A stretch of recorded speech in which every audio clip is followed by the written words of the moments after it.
पीलीभीत के गांधी सभागार में जिला युवा एवं कल्याण प्रादेशिक विकास जल विभाग के तहत खेल प्रोत्साहन सामग्री वितरण कार्यक्रम आयोजित हुआ। मुख्य अतिथि अजय सिंह गंगवार और उनके प्रतिनिधि अजय गंगवार के साथ जिलाधिकारी ज्ञानेंद्र सिंह और मुख्य विकास अधिकारी राजेंद्र कुमार मौजूद रहे। 17 युवक मंगल दल और 36 महिला मंगल दल और सामग्री इन्हें दी गई है। बाकी दलों को सप्ताह के अंत तक अन्य विकास खंडों में सामग्री वितरित कर दी जाएगी। ये युवक मंगल दल के द्वारा आज हम लोगों ने सभी उनके प्रतिभागियों को बुलाया था यहाँ पर और उनको खेल प्रोत्साहन सभी ये सामग्री दी जा रही है, इसलिए कि उनके अंदर खेल की भावना पैदा हो। और हर गांव में जो युवक मंगल दल बने हुए हैं उनमें बहुत सारी उनकी बहुत बड़ी जिम्मेदारी है। आज तो ये सिंबॉलिक रूप से हम लोग खेल कूद का सामान दे रहे हैं कि जिससे उनमें ये खेल के प्रति जागरूकता पैदा हो गांव के बच्चों में। 186 किटें हैं और अभी तो ये जिले पे हुआ है, अब हर ब्लॉक में 7 ब्लॉक है, 7 ब्लॉक में भी आज से शुरू हुआ।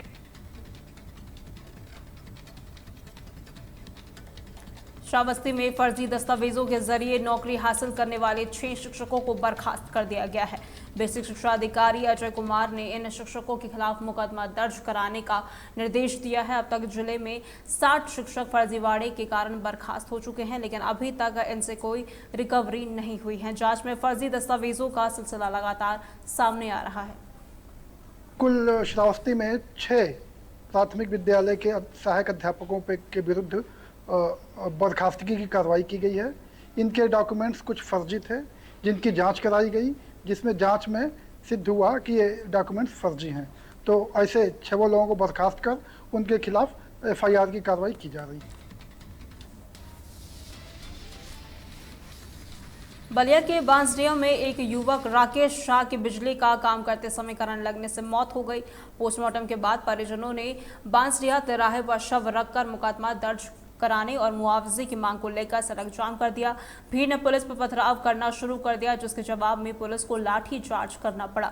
ये घटना का वीडियो जो है वो अब सोशल मीडिया पर तेजी से वायरल हो रहा है। पुलिस ने मुकदमा दर्ज कर लिया है, लेकिन मुआवजे की मांग को लेकर भीड़ उग्र होती हुई नजर आ रही है।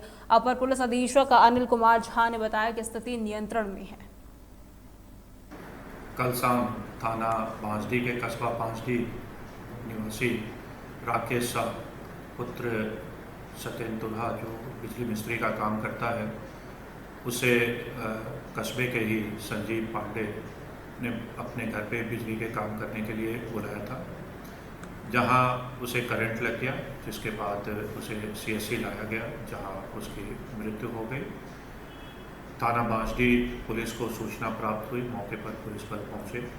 परिजनों से वार्ता करने के पश्चात उसका पंचायतनामा भरा गया तथा सबको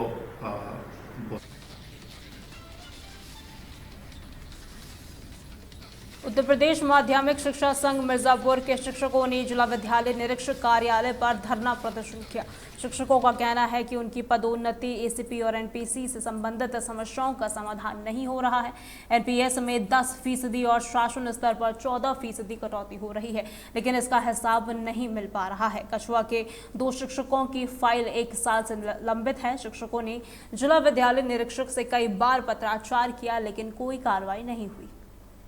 निश्चित रूप से नहीं खाते में जमा, अपरांत खाते में नहीं जमा हो पा रही। इसके लिए हम लोग इस धरने में वार्षिक जो धरना प्रदर्शन हो रहा है जनपद स्तर पर, उसमें हम लोग शामिल हुए हैं। साथ ही साथ यहाँ पर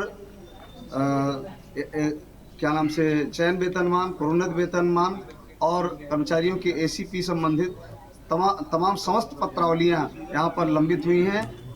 जो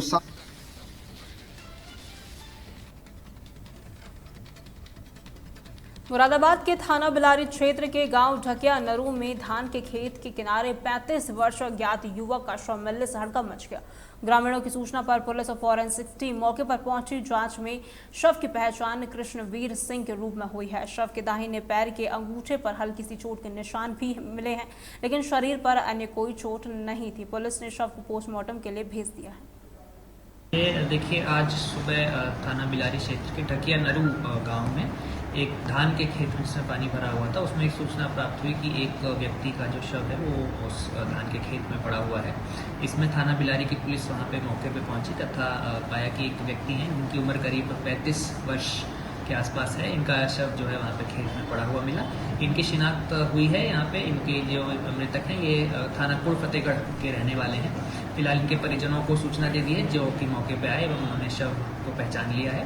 शव को हम लोग पोस्टमार्टम के लिए भिजवा रहे हैं। पंचायतनामा की कार्यवाही की जा रही है। फील्ड यूनिट को बुला लिया गया है तथा इसमें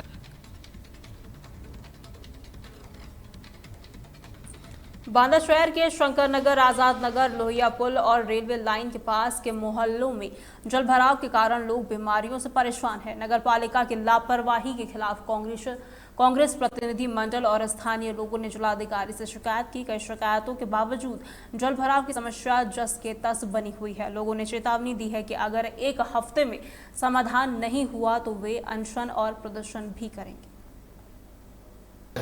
आज़ाद नगर और शंकर नगर ये रेलवे लाइन के पास मोहल्ले पड़ते हैं। वहाँ पर कल हम मोहल्ले वालों के बुलाने पर उन्होंने बताया कि कई बार ज्ञापन दिया गया, डीएम साहब से भी मिले वो लोग, नगर पालिका अध्यक्ष से भी मिले, ईओ से मिले, हमारे शहर अध्यक्ष भी कई बार जाकर भी मिली, लेकिन उस पर कोई कार्रवाई नहीं। आज हम जो शंकर नगर और आज़ाद नगर है वहाँ का मामला लेके आए क्योंकि वहाँ जल भराव का इतना बड़ी समस्या है। क्योंकि कल हम लोग वहाँ मौके पे पहुँचे और एक होता निकासी वाला पानी भरना, एक वहाँ बिल्कुल भरा हुआ है पानी और उस घर के अंदर तक घुसा है। महिलाएं बेचारी घर से निकलने में मजबूर हैं, बच्चे स्कूल नहीं जा पा रहे। डीएम साहब को एक ज्ञापन दिया था जो आज़ाद नगर की और शंकर नगर की समस्या थी। वहाँ इतना ज़्यादा जल भराव है, इतनी ज़्यादा गंदगी है, इतने ज़्यादा लोग बीमार हैं, उसको लेकर के तो डीएम साहब वहाँ तक मतलब उनके दिमाग में तो आया लेकिन वहाँ तक पहुँच नहीं पाई। केवल लोहिया पुल से जाकर के उन्होंने निरीक्षण करके चली आई, उस महल्ले तक जा ही नहीं पाती। आज मैंने उनको उनके संज्ञान में ये सारी फ़ोटो ले जा कर के दिखलाया तो उन्होंने अब मुझे कहा कि आप मेरे व्हाट्सएप में ये फ़ोटो भेजिएगा, मैं ज़रा देखूँ उस महल्ले। तो अगर से हम उनको ठीक तरीके से रूबरू करवाएंगे तो शायद जो है वो ज़्यादा। और उसके बाद डीएम साहब को ज्ञापन देने के बाद मैं दूसरे दिन ईओ साहब के यहाँ गई तो ईओ साहब ने पहले मुझको बड़े आराम से बैठाला और फिर उसके बाद बोले ये बताइए कि आप बांदा में कितने दिन से रह रही हैं। तो हमने कहा ये तो आपका सवाल का जवाब नहीं हुआ कि कितने दिन से रह रही हैं, मैं तो बांदा में ही जन्मी हूँ। उत्तर प्रदेश की खबरों में फिलहाल के लिए इतना ही। खबरों के लिए बने रहें तहलका डिजिटल के साथ।